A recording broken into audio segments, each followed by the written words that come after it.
STEM is a mission outreach arm of the Youth Fellowship of the United Evangelical Church of Nigeria, which comprise of young men and women that have passion for the Great Commission of Jesus Christ. As part of the effort to reach the unreached people's group, Christian youth came together, and after asking God's direction on which mission field to visit in 2012, we were convinced it was Kamberi, a mission field in Kebbi State, northwest Nigeria. It was 9 a.m. We converged at United Evangelical Church, Kakuri. We were to travel to Kamberi Mission Station for evangelism and minister to the people in that area.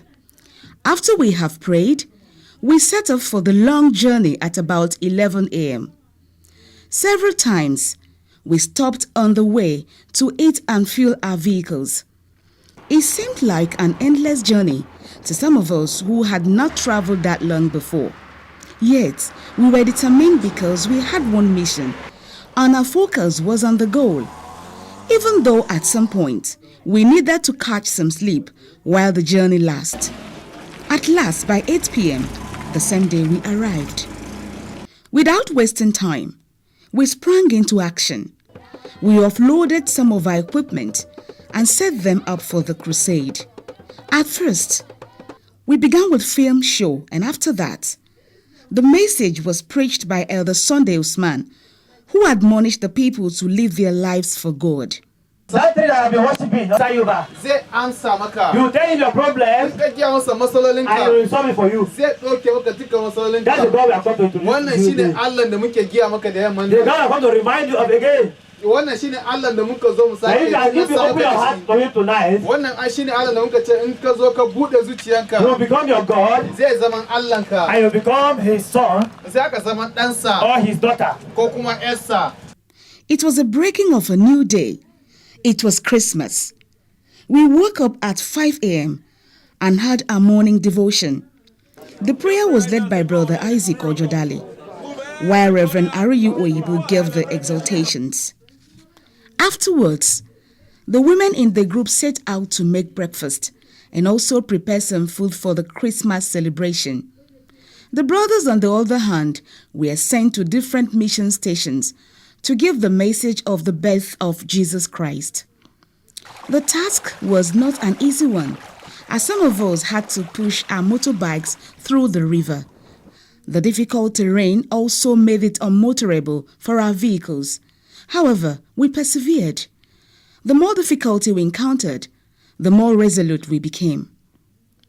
Our mission is not only in meeting the spiritual needs of the people through the preaching of the gospel of Jesus Christ, but also to meet their physical needs, especially in the area of health challenge.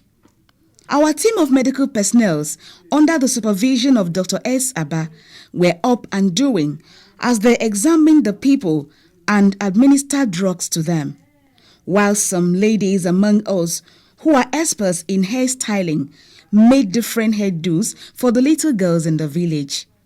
The gospel was preached and some of the converts were taken to the river for baptism.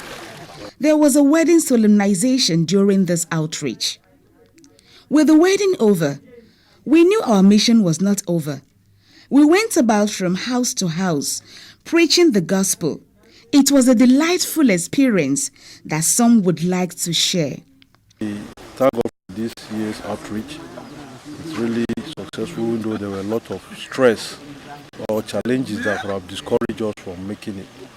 But due to prayer, assistance, and support by the brethren, we were able to make it. The turnout for the outreach this year was really overwhelming, far more than how it used to be. We have a large number of people coming around, and God was able to help us to make all of us to be here. It is solely by the grace of God. There are some battles in the field that you have to have patience.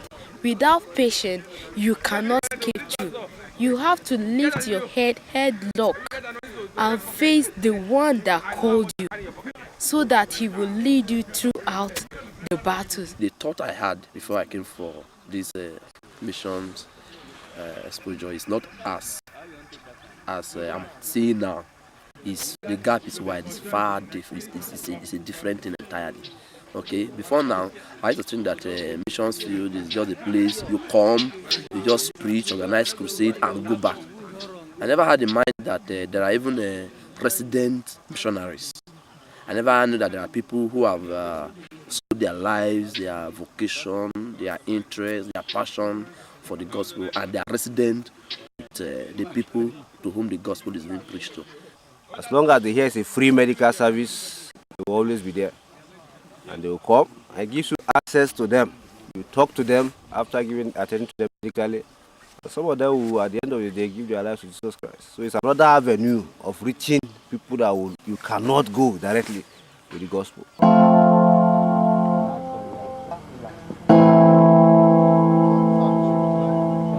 That evening, we held another crusade, the last before our departure.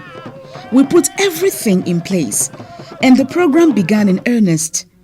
We held a fame show, and the message was preached by Brother Isaac Ojodale. At the end, there was an altar call in which about 17 people gave their lives to Christ.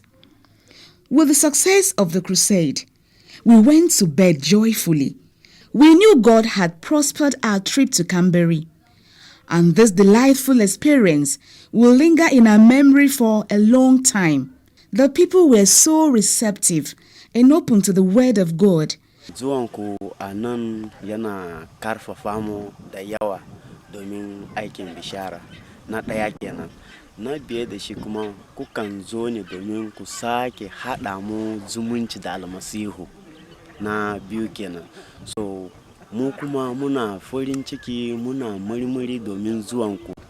Domin kukan zo ne domin waɗansu da suke daga ciki, cikin bautan gumaka. Har kuma ku zo ku mu ci gaba da bishara har mu cire su domin yin aiki tafiya tare.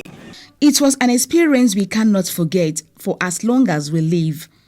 May God alone be praised, and we are looking forward to another mission experience come December 2013 by the grace of God.